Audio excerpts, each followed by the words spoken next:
Welcome to Expiscore, the weblog of Stephen Hall, Director General of the WorldFish Center.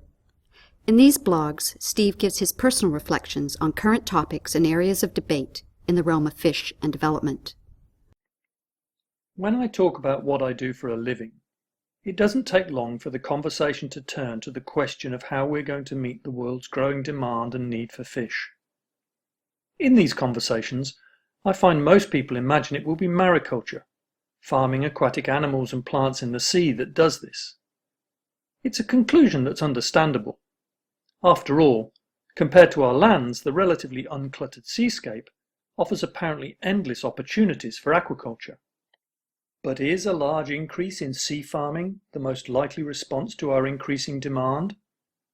Or will aquaculture in fresh and brackish water continue to dominate as it does now? And which is best?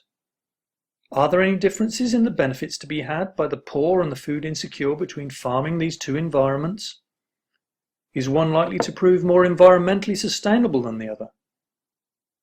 Given that aquaculture is about the fastest growing food production sector in the world, these are important questions to think about. For those of you who imagine that sea farming is set to take over, it may be surprising to learn that the percentage of farmed fish that comes from the sea has actually fallen over the past 15 years. From a high of about 38% in 1995 if you exclude seaweeds, the value is now about 32%. And while aquaculture production is growing in all environments, it's growing faster in fresh and brackish water, an annual average growth rate of about 6.8% for the last decade, compared to 4.8% for mariculture. So why does aquaculture in land-based fresh and brackish water systems dominate? And why is the gap widening? I think there are several plausible hypotheses. The first is that security of property and exclusive access rights to land-based systems is often relatively easy to obtain, whereas licensing and permitting arrangements for coastal waters of many countries are often complex, contentious, and in a state of flux. Setting up and running a marine fish farm can be pretty risky.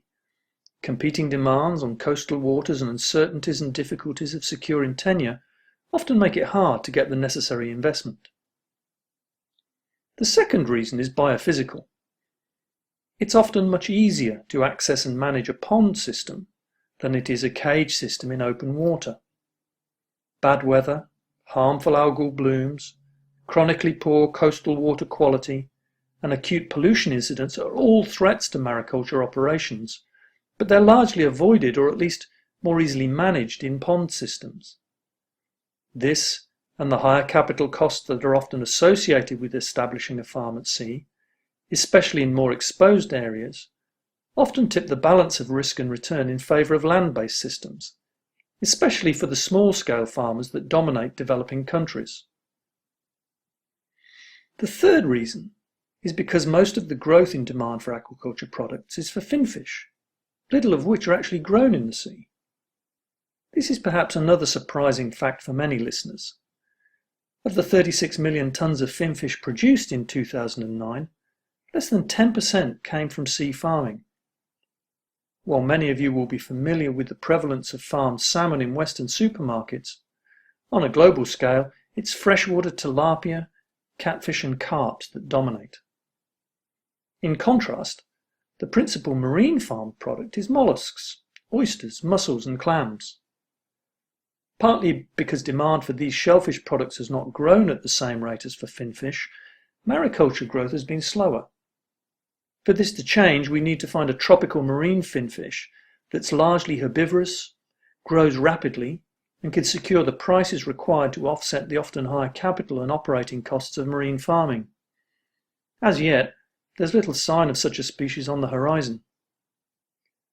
Yet, while farming the sea produces less and is growing more slowly, it still has a key role to play in food security and the livelihoods of many people.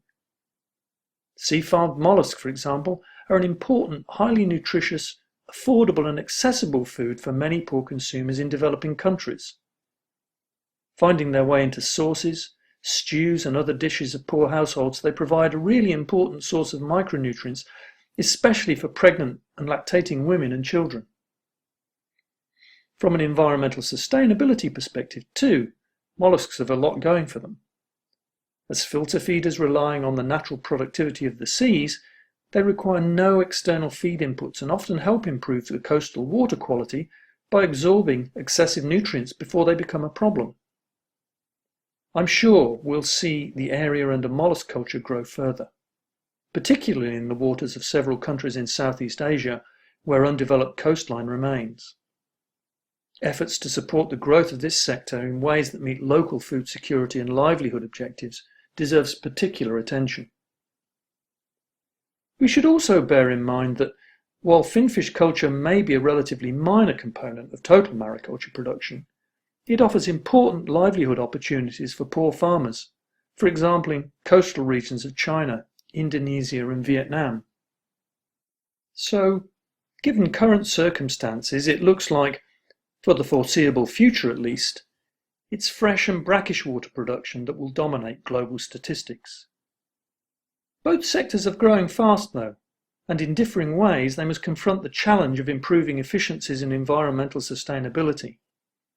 That's going to require governments, businesses, non-government people, and researchers taking steps together to improve production systems and techniques, invest in innovation, especially to reduce reliance on fish meal and fish oils, and strengthen regulation, including improving monitoring and compliance. But if we do these things, I've got no doubt that we can ensure aquaculture is a sustainable practice that uses resources prudently. And it's essential that it does that if it's to fully play its role in meeting our future demands and needs for fish. Thank you for listening to the podcast for Expiscor, the weblog of Stephen Hall. If you've got any comments or feedback for Steve on this podcast, go to www.worldfishcenter.org and post them to the blog, or email expiscor@worldfishcenter.org. Also, be sure to find us on iTunes and subscribe to this podcast.